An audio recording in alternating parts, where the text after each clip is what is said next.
This is All India Radio. On the eve of the budget session of Parliament, the News Services Division of All India Radio brings you a discussion on issues before Parliament. The participants are Rajiv Chandrasekhar of BJP, Syed Nasir Hussain of Congress, and B.K. Kango of CPI. Senior journalist Vinay Kumar is moderating the discussion. The all-important budget session of Parliament is beginning on January 29. President Mr. Ramnath Kovind will address a joint sitting of both houses, that is Rajya Sabha and Lok Sabha, on January 29th. On February 1st, Union Budget will be presented by Finance Minister Nirmala Sitharaman. All eyes will be on the issues that will be raised in the budget session. Opposition is going to town with issues like agrarian crisis, COVID-19 pandemic, the manufacturing sector, industry, infrastructure, healthcare services. All these issues are going to crop up during the coming budget session. This session, unlike the last one winter session, will run its full course with question hour and 0 hour being given due timing in both the houses. Both Rajya Sabha Chairman Mr. M. Venkaiah Naidu and Lok Sabha Speaker Mr. Om Birla have convened all party meetings also to discuss issues with all the political parties. Mr. Chandrasekhar, this budget session of Parliament is beginning from January 29. There are great expectations not only of political parties, but people also look forward to what is coming in the budget, and particularly when the global economic situation is slightly depressed and there are projections which predict that India's economy will continue to grow at a rate of about 11%. How do you see these issues coming up to the fore in this session of Parliament? This is a very, very important session because if you remember, it was after the last budget session that India suddenly got hit, as the rest of the world, by the COVID pandemic. Now we are having a budget session that is an important milestone in many ways because it will be the first session after the worst of the pandemic storm is over. The pandemic, both from a healthcare point of view and from the economic point of view, the worst is behind us, and India is emerging out of this pandemic with a renewed vigor and a momentum, both economically and also from a healthcare point of view, because the vaccine deliveries have started. I think this is an important milestone for the country, the people who are watching parliamentarians and the parliament, to discuss how resilient we were for the last 10 months. And despite being faced with this unprecedented, never before seen kind of a challenge, crisis, how we have together demonstrated a resilience that is now translating into a country that will be the fastest growing economy according to the IMF in 21-22. That did not happen just like that. It happened because of a lot of hard work of a lot of people, including health warriors, security forces, our political leadership, MPs, media. Everybody worked together to bring India to the stage that we are today. And I think that is something that we should discuss in this parliament session. And it will be an important parliament session because it represents the first real session after the worst of the economic and healthcare storm is behind us. But opposition has been accusing the government of faltering on economic policies. No. The reason I said that this is an important session is I hope, therefore, everyone's views about the last 10 months is openly discussed. I think we now have the facts in front of us where we are as a nation on the issue of healthcare, on the issue of vaccination, on the issue of infection, where we are going to be as a nation in terms of the economy. So I think now whether you are in the opposition, whether you are in the treasury, whether you are just a person who is an observer, a free, fair atmosphere of discussion and debate is something that this session, I hope, will provide. Mr. Chandrasekhar, whatever may be the opposition criticism of the government that it has not come forward with wider consultations, especially on agrarian crisis, on farmers' agitation. But as you rightly pointed out, if we look back over the past 1 year, there are at least two bright spots which can be seen. India's vaccine diplomacy and our offer of help and dispatch of vaccines to our neighboring countries and other countries as well, and the projections by world bodies of a better economic performance. So you think that the BJP will be able to blunt the attack of opposition on account of migrant crisis, MSMEs not doing very well, and overall economic situation? My own view on this, it is the opposition's job obviously to criticize. It is the Treasury's job to present the facts. It is for the people to decide what is the truth. I think Parliament sessions are important in that people of India can take a decision on whether their government is performing, whether their Parliament is performing. I personally believe that the last 10 to 11 months, this country under the leadership of the current government has done an amazing job and traveled an amazing distance in not just in dealing with the COVID-19 pandemic. And on the other side, take an economy that had to be locked down for 3 months and make that an economy under the Atmanirbhar Bharat slogan to become one of the fastest and only double-digit economies in the coming year. So I think if people take politics and take a rational view on how far the country traveled in these last 10 months, now being a country where we are economically confident, we are confident on healthcare, and we are delivering vaccines and PPE and healthcare equipment to countries around the world. So that is not a small achievement. Yes, during the pandemic, there have been many unforeseen issues, the migrant crisis, the desire for people to go home during a lockdown. Those are all issues that have to do with the COVID. There are sections of the economy that have been impacted. But I have a feeling that these are all areas that should be discussed, should be openly debated, and the government can respond in terms of what they intend to do on a continuing basis going forward.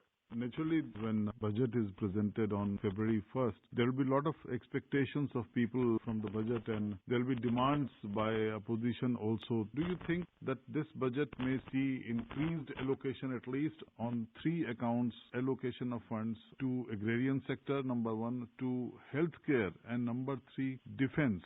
Because that is also very, very important for us. We have seen this stalemate with China in eastern Ladakh prolonging and incurring a lot of cost on the country. So we have to have our defense capabilities also in keeping with any kind of crisis which may come up. So you think these areas will continue to remain in focus during the session? I think we should be clear and confident about one thing. For example, on the farming and agricultural economy and on defense side, this government has consistently since 2014 increased allocation. And in the case of defense, for example, increased capital allocations and done modernization at a rate that no government before it has. As far as farmers are concerned, this government has created reforms and a focus on doubling the farming income and has focused on income rather than just allocating and spending. And I think that will continue. In terms of healthcare, I agree with you that it is expected and it will be expected by every citizen that especially since we have just come out of this horrendous COVID-19 virus that was thrust on us by countries in our neighborhood, there will be a focus of modernizing, improving healthcare delivery. If you know that this government has already done a lot on insurance with Ayushman Bharat, so now the focus is on creating capacity, creating healthcare delivery at the primary health centers, secondary health centers. So I have a feeling, yes, you may be right that it may not be a very unreal expectation for the government to announce a lot more on healthcare so that health and wellness is something that there is adequate capacity even in the future if there is, God forbid, other pandemics like this that come in. The all-important budget session is beginning, and this is also a session where opposition will try and corner the government on various issues: economic performance, agrarian sector, healthcare facilities.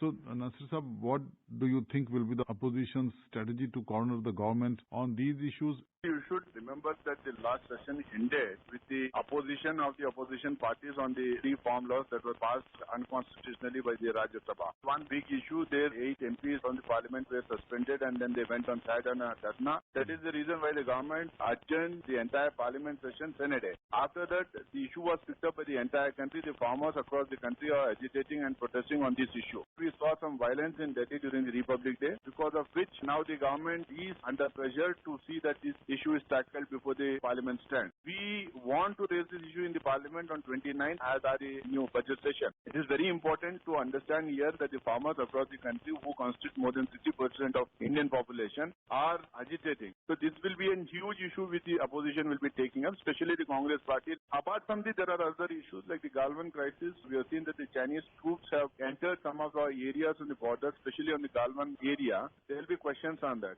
Then we have mishandling of the COVID crisis. Then we'll be asking for white paper to be laid on the plan for vaccination of the entire country. Then we have the falling prices, the GDP crisis that is minus 23.4 in our country. Then we have the falling agricultural production, industrial production and the exports in our country. Apart from this, the major law and order situation in the country, all will be taken up in the parliament. We not only want to corner the government, but we also want to have straight questions on this from Narendra Modi ji. This session, although Rajya Sabha and Lok Sabha will sit separately during morning and evening hours, but question hour is also back. This is one of the features which did not happen in the winter session. We have seen that in the past, civilized discussions with open mind have not taken place in parliament. Do you think opposition will be able to put government on the mat and make it accountable before the people on all these issues which you have listed? The question hour and zero hour are something which been practiced for over a long time in Indian parliamentary democracy, because the representatives of the people, especially the members of Rajya Sabha and Lok Sabha, are entitled to ask questions on behalf of the people of this country. And the government has to answer to these questions concerning the various issues in our country. But now the government tried to suspend these both the hours in the last parliament session, which is not going to happen now. We will take up all this issue in which I just mentioned in these 2 hours. Apart from this, even in the bills also we'll take it up. But I think on the farm laws, there is no compromise. We have emotions, sentiments and aspirations of the people of this country attached to the farm laws, which we will have to take up. And apart from this, the government in unison with the other opposition party, both in Lok Sabha and Rajya Sabha, will raise this issue. They have their privilege of not supporting us on our protest, but it is our right to protest in a parliamentary democracy. One more thing, that government has not come out with the legislative business and all party meetings have been called. So there may be some other bills coming in, particularly on data privacy, on privacy in digital world, particularly after this WhatsApp controversy. So do you think these legislative business, as business advisory committees go into it, and all party meetings have also been called? So you think the government will be able to bring in a lot more legislations which have been pending since winter session? The Business Advisory Committee meeting and the meeting of the all parties in the parliament has been customary, but at times the government of the day has used it effectively to see that both the houses function smoothly. It is always the responsibility of the government party that is there in power to ensure that there are meaningful debates and discussions in the parliament and bills are passed either with consensus or with vote or division in the house. If any government is not in a position to see that the bills are passed with consensus, or if there is pandemonium in the house, if there are then it is the government to the blame, not the opposition party. These time-tested mechanisms which we have evolved in our parliamentary democracy for a long time have to be adhered to. We as opposition party would definitely like to attend the Business Advisory Committee meeting and also the meetings of all opposition parties. Now it is up to the government to arrive at consensus and to see that there is a smooth functioning of the parliament session. One more thing, Nasir Sahab, that in this budget there will be a lot of expectations of the people as economic situation, not only in India but in other parts of the world have not been very rosy. So you think there will be demands for more allocation of funds to healthcare and to the security needs, to infrastructure and to agrarian sector? This budget will be an unique budget because last year we have seen the pandemic across the world. In India also we had to face lots of problems because of the COVID-19 crisis. We have seen the mishandling of the government in this entire issue in last 1 hour. There are several sectors which have been badly hit because of this. It could be the agrarian sector, it could be the MSME sector, it could also be about the security concerns which we had on our borders, and especially the education sector and the medical health sector, which had huge crises in the last 1 year. I think funds should be allotted to that. There will be more demands for allocation on all these issues, and hope the government must have done enough research on this, and they will have a judicious budget which can take us out from the present crisis in which the country is in. Mr. Kango, Parliament session is now beginning. This is also very significant in view of the ongoing farmers' agitation and focus on economic issues. How do you think opposition will be able to corner the government in this session? Let me first of all say that the last winter session of Parliament could not be held because of the COVID situation. So therefore, this Parliament session will have a lot of expectations from the people at large. And opposition parties will definitely try to take advantage of the situation to ask government some uncomfortable questions. The COVID situation has affected the economy very adversely. The government had come forward with a monetary package, but that was not very satisfactory. And it was a package directed more towards the corporates, industrialists and other sections. So there will be a pressure on the government when the new budget is to be declared that sections which were not considered in the initial package should be considered. So I expect that there will be a lot of discussions and heated debate about the same. You rightly mentioned about the farmers' agitation which is going on. In the last session, without proper consultation and hurried process of passing these 3 farm laws, and that has complicated the situation. Now farmers since last 60 days are sitting with determination that unless governments declare that they take back these laws, they will not lift their dharna. And on 26th of January, very unfortunate incident took place. So therefore, I'm expecting that this issue of the unrest on the Republican Day and the way in which the government has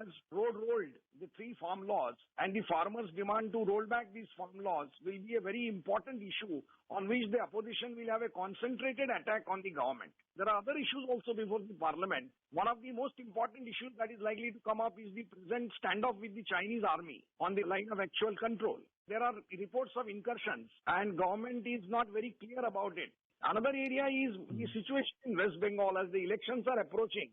The law and order situation and the ruling party's approach in West Bengal is likely to be questioned. And I expect the Trinamool Congress particularly to be very aggressive on that. And others also would like to corner the government, particularly the role of governors everywhere is under question. So that is another issue which is likely to come up. Another issue which is likely to come up is the perpetual problem of Assam and infiltration that is taking place there. And a lot of laws which have been passed like CAA and RC and the list which has already been prepared and again challenged in the court. So all these issues about Assam are also likely to come up. But the most important issue according to me which is likely to be discussed is the grave economic situation of the country. The increasing unemployment and the fall in GDP which is likely to adversely affect the common man. And the rise in the petrol, diesel and gas prices. All these situation is very abnormal as far as the economy is concerned. So I wish that maximum time of this parliament should be spent on these issues to discuss and resolve and give some relief to the common man.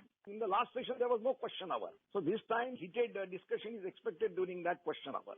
Mr. Kangal, you were talking about economic situation, but IMF has predicted double-digit growth in India. So for government, that is a good news. And the second issue which the government can aim to take credit of is rollout of vaccines and the help which India has offered to its neighboring countries. So opposition attack on this COVID package is okay, but as far as vaccine diplomacy and help is concerned, don't you think government is slightly on a better wicket there? India is a very big country with big economy in the Southeast Asia and with a very strong pharmaceutical base, which is a result of last 60, 70 years of efforts by the people of India. And therefore, government uses this strong force to help on humanitarian grounds the neighboring countries. Is always a welcome. What will be opposed is, in spite of all this help, the Nepal foreign minister had come and had raised an issue of the border dispute. Even with Sri Lanka, Maldives and other countries, there has been some irritation which has not been resolved by the government. So there is a feeling of isolation as far as India is concerned in the Southeast Asia.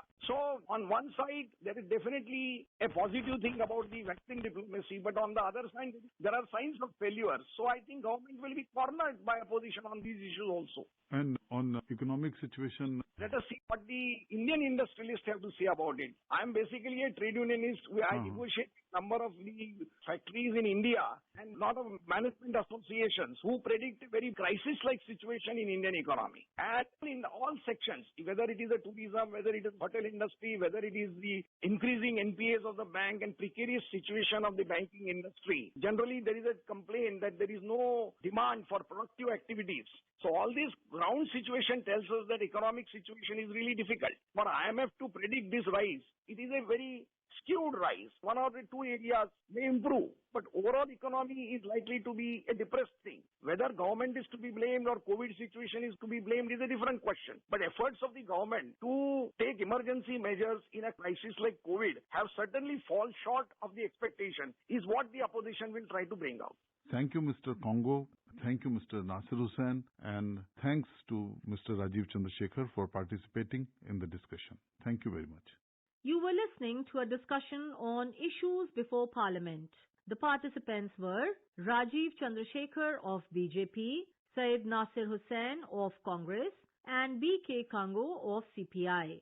Senior journalist Vinay Kumar moderated the discussion. The program was produced and presented by the News Services Division of All India Radio. This program is also available on our website, newsonair.nic.in. You can also follow us on the News on AIR app for updates.